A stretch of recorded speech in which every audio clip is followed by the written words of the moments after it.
Jakarta saat ini menjadi pusat pemerintah Negara Kesatuan Republik Indonesia.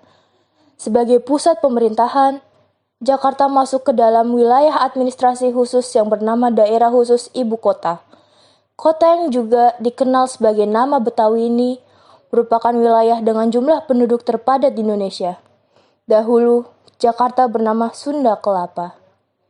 Kota ini menjadi tempat pertama kali datangnya Belanda di Nusantara, sehingga membuat Jakarta memiliki banyak cerita sejarah yang berkaitan dengan perjuangan melawan penjajah.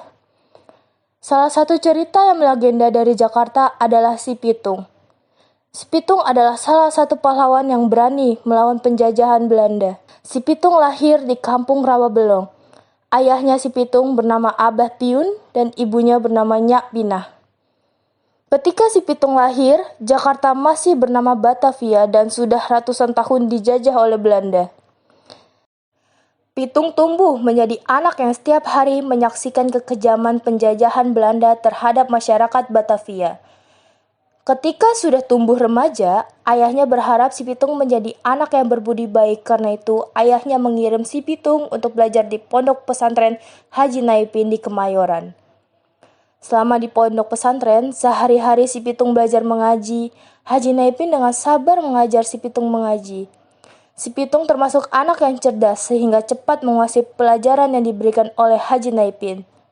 Selain mengaji, Si Pitung juga belajar silat. Selain pintar mengaji, Si Pitung ternyata juga mumpuni dalam pencak silat, sehingga Haji Naipin sangat menyayanginya. Setelah beberapa tahun menjadi santri Haji Naipin, Si Pitung pun pulang ke kampung halamannya.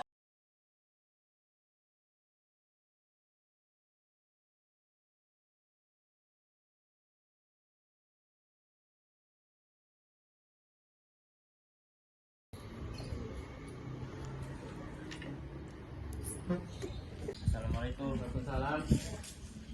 Abah, terima kasih udah ngajarin Aye belajar lagi selama ini. Sekarang Aye mohon pamit untuk kembali ke kampung halaman Aye. Ini tuh sudah menjadi kewajiban Abah untuk ngajarin ente di pesantren ini.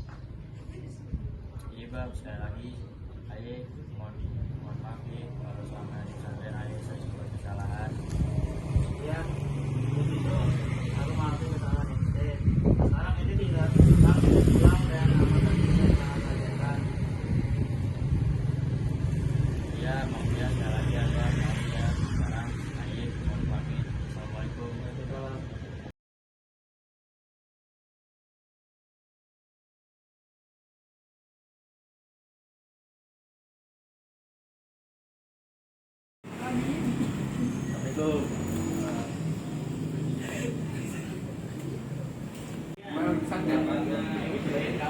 Banyak sama.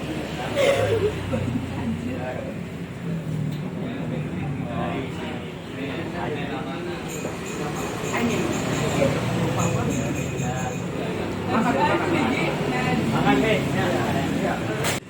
Aduh, jadi badan Robi lagi gak enak badan tuh. Ambilin, jualin ayam ke ini Ki, pasar 2 ekor sono. Siap deh. Iya, jangan murah-murah lu ngejualnya. Tenang aja Bi. Nah, jadi Bang, mau beliin lu satu ekor, berapa bang harganya? Ekor. Iya. Ekor 75.000. Ini bang, makanya bang, Ya udah nah. kayak siap bang.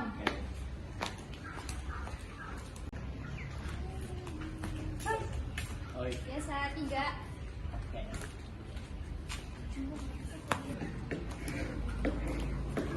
Bang, Oi. saya mau 5 ekor. Ya. Bisa ya antar ke rumah. Ya tenang siap.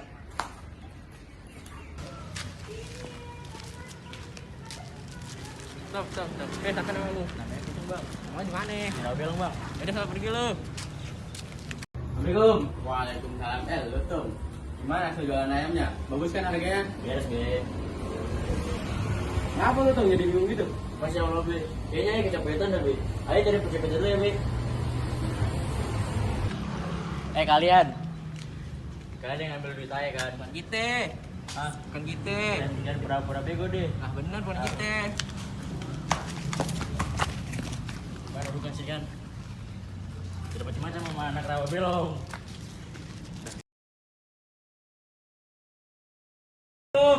ada apa nih kalian kemari?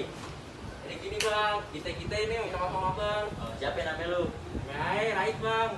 Ayo jebul bang. Ayo Jigi lah bang. Jadi gini bang, kita gini mau datang bang. Kita sama abang. Kita bang, kita masak bang.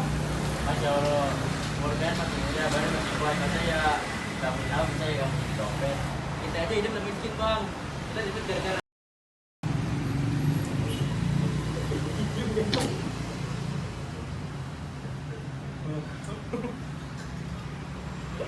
Baik bang, kita mau kalau mau kita Kevin. Beberapa hari setelah pertemuan tersebut, terlihat si Pitung dan ketiga kawanan pencopet yang sudah menjadi anak buahnya merampok rumah pejabat Belanda. Si Pitung dan teman-temannya mengambil harta benda pejabat Belanda itu. Si Pitung dan teman-temannya ternyata tidak menikmati hasil rampokan tersebut. Mereka justru membagikan harta rampokan tersebut kepada rakyat miskin. Selama berbulan-bulan si Pitung dan teman-temannya merampok pejabat Belanda maupun orang pribumi yang menjadi antek Belanda. Akibatnya si Pitung dan teman-temannya menjadi buronan tentara Belanda. Setiap harinya, ratusan tentara Belanda melakukan patroli di Batavia untuk memburu si Pitung dan teman-temannya. Si Pitung dan teman-temannya mulai terlacak oleh tentara Belanda. Suatu hari, tentara Belanda berhasil menemukan persembunyian Jebul. Tentara Belanda langsung menembaknya. Jebul pun tewas seketika. Giliran Jil yang kepergok tentara Belanda.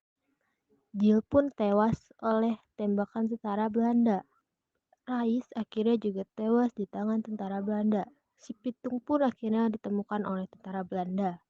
Tidak menunggu lama, terdengar suara tembakan, namun si Pitung ternyata memiliki ilmu kebal. Tidak satu pun peluru berhasil menembus si Pitung. Woi, Kalian, tentara Belanda, bilangin nama komandan lu, kalian. Gua si Pitung anak rawa belong, gak takut sama kalian. Tentara Belanda segera menyiapkan senapan berisi peluru emas. Perjuangan si Pitung membela kaumnya dari penjajahan Belanda berakhir sudah. Si Pitung tewas oleh tembakan tentara Belanda yang menggunakan peluru emas. Masyarakat Jakarta sampai sekarang tetap mengingat kisah perjuangan si Pitung dan teman-temannya. Setelah meninggal, si Pitung dimakamkan di daerah Rawabelong, Jakarta Barat. Makam si Pitung masih ada sampai sekarang, sedangkan sebuah rumah yang pernah menjadi tempat si Pitung di daerah Kampung Marunda, Pulau Cilincing, Jakarta Utara, dijadikan museum kebaharian untuk mengingat perjuangan si Pitung melawan penjajahan Belanda.